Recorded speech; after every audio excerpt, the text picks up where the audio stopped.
What's going on, everybody? So now we're going to transition into hitting drills. For the most part, because T-ball is the beginning part of baseball and softball, a lot of people, they kind of have a certain view of working the tee. As far as I'm concerned, the tee is the cornerstone of hitting technique because that's where you can work everything out without having to deal with pitching. You can work just technique, repetition, repetition. And really in the end, what we're trying to create is muscle memory. In all of our drills, in everything you do to play any sport, any game, creating muscle memory. So again, you're taking the thinking brain out and your body just reacts. So with this first technique, for hitting, we would like to, what you'll find is in a lot of things we do, we like to take sections of upper body and lower body and isolate them to work a technique. So in this first hitting drill, we like to isolate out the upper body and work the lower body into the swing. Now Dan's going to show you how this works. If you're right-handed, you address the tee like you would from a normal stance, but if you're right-handed, you'll see that the majority of the PVC pipe is coming out his right side.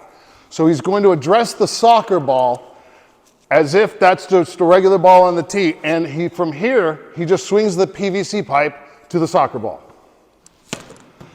So see what happened? We didn't do anything with the arms. This is all lower body, working the legs, power, twist with the hips.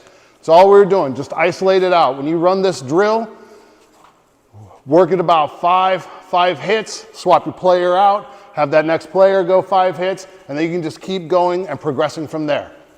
Anything else, Dan? And one thing I'll note about this, and one of the reasons we really like this drill, is you'll commonly hear a cue when it comes to using your hips called squish the bug.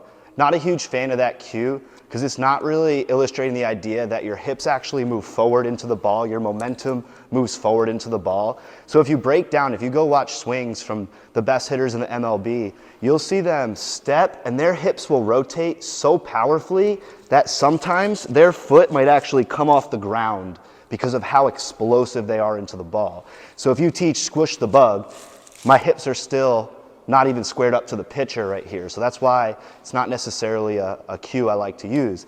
But by stepping and then rotating the hips, you tell them you want to finish squared up toward where the pitcher would be, and their back toe, you don't want to exaggerate it too much, but their back toe should probably slide a little bit, and that tells you that they're actually using their hips and generating that momentum into the ball. Good stuff.